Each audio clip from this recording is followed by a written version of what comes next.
ಈಗ ಯಾರ್ದಾರೆ ಮನ್ಯಾಗ ಬಾಡಿಗೆ ಇರ್ತೀರಿ, ಯಾರ್ದಾರೆ ಮನ್ಯಾಗ ಬಾಡಿಗೆ ಇರ್ತೀರಿ, ನಿಮ್ ಮನಿ ಎಲ್ಲದ ಅಂದ್ರ ಆ ಬಾಡಿಗೆ ಮನಿ ಕರ್ಕೊಂಡು ಹೋಗ್ತೀರಿ. ಆ ಬಾಡಿಗೆ ಮನಿ ತೋರಿಸ್ತೀರಿ.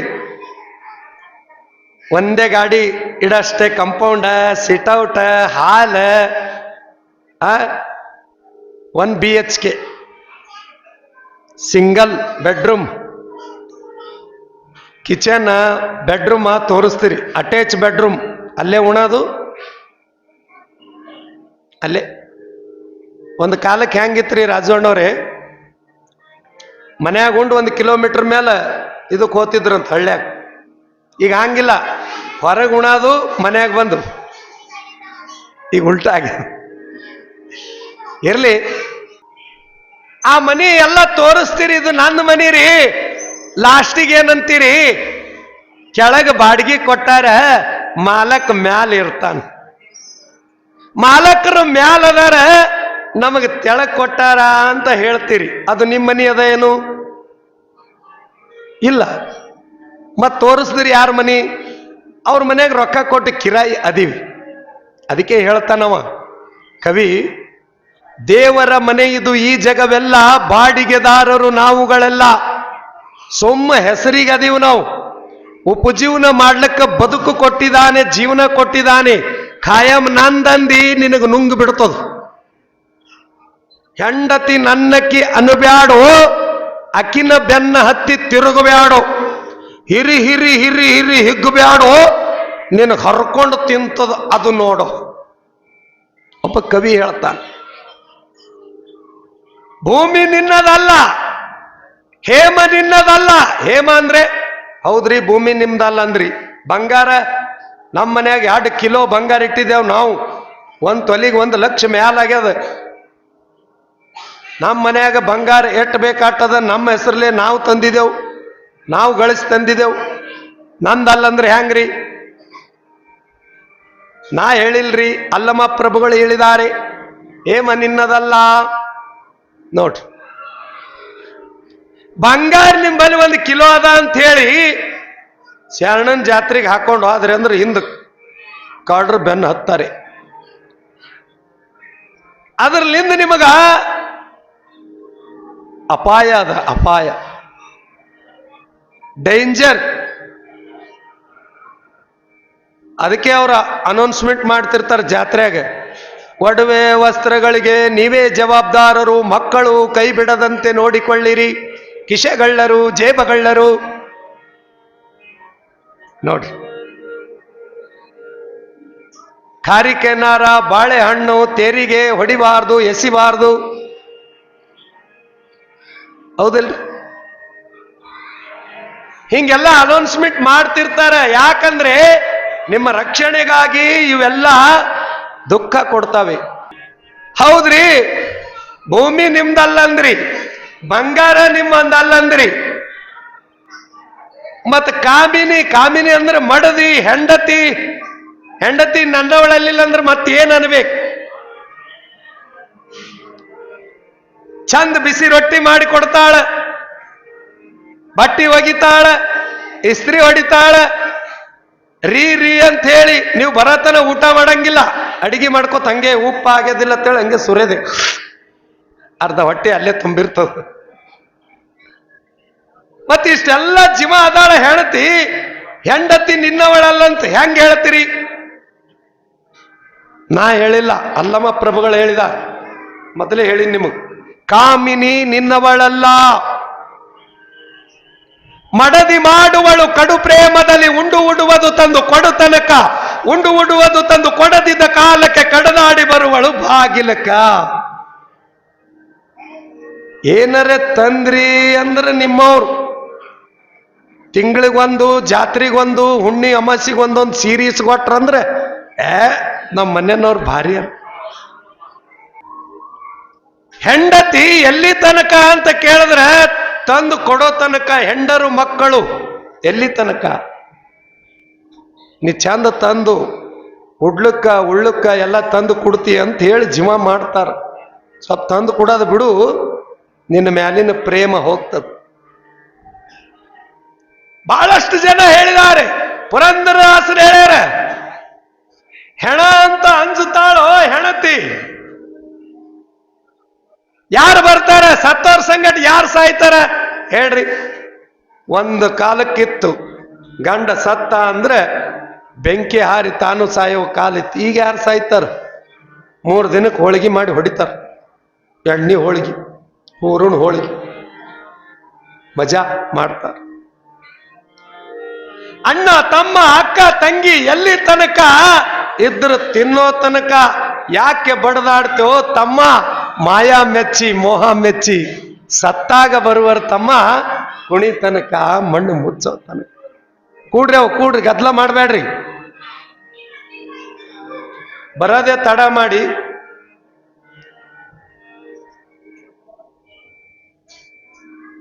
ಎಲ್ಲಿ ತನಕ? ಈಗ ಗಂಡ ಸತ್ತಿರ್ತಾನ,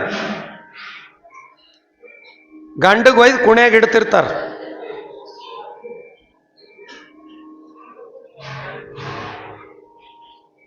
ಹೌದಿಲ್ರಿ? ಕುಣ್ಯಾಗ ಇಡ್ತಾರ ಇಲ್ಲ? ಮತ್ತೇನು ಹಂಗೆ ಹಂಗೆ ಹೊರಗೆ ಇಡ್ತಾರ? ಗಂಡಗ್ ಒಯ್ದು ಕುಣ್ಯಾಗ ಇಡ್ತಿರ್ತಾರ. ಹೆಣತಿ ಅಳತಿರ್ತಾಳ ಎದಿಗೆ ಹೊಡ್ಕೊಂಡು. ಈ ಕಡೆ 4 ಮಂದಿ ಹಿಡ್ದಿರ್ತಾರ, ಈ ಕಡೆ 4 ಮಂದಿ ಹಿಡ್ದಿರ್ತಾರ.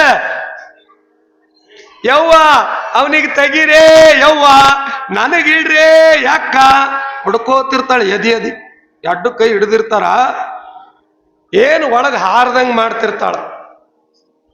ನನ್ನ ಗಂಡಗೆ ತೆಗೀರೇ ಯವ್ವ, ನನಗಿಡ್ರೇ ಯವ್ವ ಅಂತ ಹಾರ್ತಿರ್ತಾಳ. ಜರ ಕೈ ಬಿಟ್ಟು ನೋಡ್ಬೇಕ್ರಿ ನೋಡಮ್. ಕೈ ಯಾರು ಹಿಡ್ದಿರ್ತಾರ ನೋಡ್ರಿ, ಈ ಕಡೆ 4 ಮಂದಿ ಜರ ಬಿಟ್ಟು ನೋಡ್ಬೇಕು. ಹಾರ್ತಾರೆ? ಯಾರು ಹಾರ್ತಾರ್ರಿ? ನಾಟಕದ ಇದೊಂದು ನಾಟಕ. ಅಣ್ಣನ ಪಾತ್ರ, ತಮ್ಮನ ಪಾತ್ರ, ತಾಯಿ ಪಾತ್ರ, ತಂಗಿ ಪಾತ್ರ, ಇದೆಲ್ಲ ಒಂದೊಂದು ಪಾತ್ರ ಕೊಟ್ಟನ ಭಗವಂತ. ಚಲೋ ಪಾತ್ರ ಮಾಡಿ ಹೋಗ್ಬೇಕು. ನಾಟಕದ ಸೂತ್ರಧಾರಿ ಭಗವಂತ ಅದಾನೆ.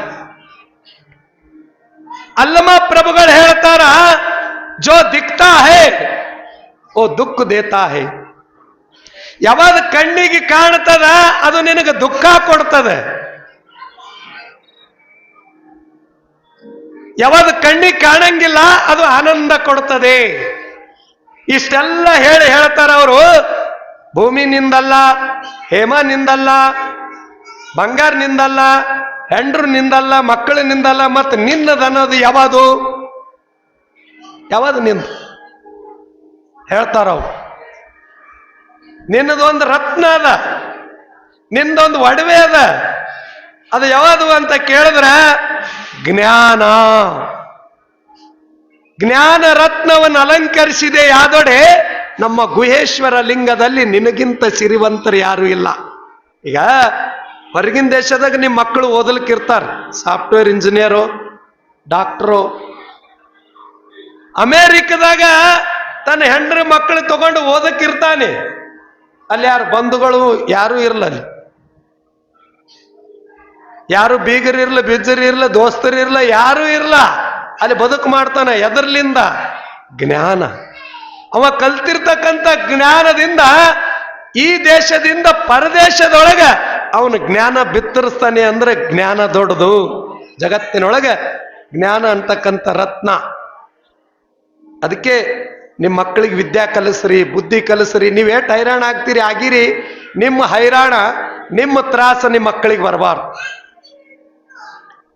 ನೀವೇನ್ ತ್ರಾಸ ತಗೊಳಕತ್ತೀರಿ, ದಿನನಿತ್ಯ ದುಡಿದು ಬರ್ತೀರಿ, ಬೆವರು ಸುರಿಸ್ತೀರಿ, ನಿಮ್ಮ ಮಕ್ಕಳು ಮುಂದ ನಿಮ್ಮ ಕಷ್ಟ ಬರಬಾರ್ದಂದ್ರ ವಿದ್ಯೆಯನ್ನ ಕಲಿಸ್ರಿ, ಬುದ್ಧಿವಂತರಾಗಿ ಮಾಡ್ರಿ. ನಿಮ್ಮ ಮಕ್ಕಳೇ ನಿಮಗೆ ಆಸ್ತಿ. ಎಲ್ಲರೂ ಡಾಕ್ಟರ್ ಆಗಲಿ, ಇಂಜಿನಿಯರ್ ಆಗಲಿ, ನನ್ನ ಮಗ ವರದಕ್ಷಿಣೆ ಹೆಚ್ಚಿಗೆ ತರಲಿ ಅಂತಾರೆ. ನಮ್ಮ ಮಗ ಸನ್ಯಾಸಿ ಆಗಲಿ ಅಂತಾರೆ ಯಾರ್ರಿ? ನಮ್ಮ ಮಗ ಬ್ರಹ್ಮಚಾರಿ ಆಗಲಿ, ನಮ್ಮ ಮಗ ದೇಶಕ್ಕಾಗಿ ದುಡಿಲಿ ಅಂತಾರೆ. ಸಂಸಾರದೊಳಗೆ ಬಹಳ ಚಂದ. ವಯಸ್ಸಾದ ಆಯಿ ಸತ್ತಿದ್ದಳು ಅಂದ್ರೆ ನೀವು ಪಕ್ಕ ನೋಡಿರಲ್ಲ ಹೆಣ ಗೌಡ್ರೆ. ವಯಸ್ಸಾದ ಆಯಿ ಸತ್ತಿದ್ದಳು ಅಂತಂದ್ರ ಚಟ್ಟದ ಮ್ಯಾಲ ಕುಂಡ್ರಸಿರ್ತಾರೆ ಹಿಂಗ್ ಕಟ್ಟಿ ಗಟಬಾಯಿ ಕಟ್ಟಿ. ನಾನೇ ವಾದಂದ್ರೆ